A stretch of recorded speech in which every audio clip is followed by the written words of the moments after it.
మా జున్ను సండే కూడా స్కూల్కి వెళ్తానని ఏడుస్తాడు. ఎందుకంటే ఆయనకి ఎప్పుడు మనుషులు ఉండాలి, ఆడుకోవటానికైనా మాట్లాడడానికైనా. టాయ్స్తో కానీ ఫోన్ కానీ టీవీ కానీ చాలా తక్కువ.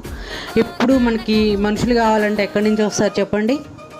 చాలా హైపర్ యాక్టివ్గా ఉంటాడు, ఏదో ఒకటి యాక్టివిటీ చేస్తూనే ఉంటాడు. డ్యాన్స్, ఇక్కడ వాళ్ళ పిన్ని వస్తే డ్యాన్స్ చేస్తున్నాడు, ఇంట్లో డ్యాన్స్ అయితే చేస్తాడు. సరే ఇంట్లో చేస్తున్నాడు కదా అని మేము డ్యాన్స్ స్కూల్కి పంపిద్దామని ఫీజు కూడా కడితే అక్కడికైతే వెళ్ళలేదు. 1 month ఫీజు అయితే వేస్ట్ అయిపోయింది.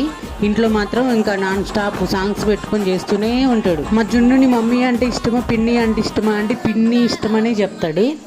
మీరు ఈ ప్రాసెస్ ఎవరైనా చేస్తారా లేదా చెప్పండి. నేను ఇడ్లీ పిండి గ్రైండ్ చేసేటప్పుడు మినప్పిండి కొంచెం తీసి దాన్ని వడగా అయితే చేస్తాను.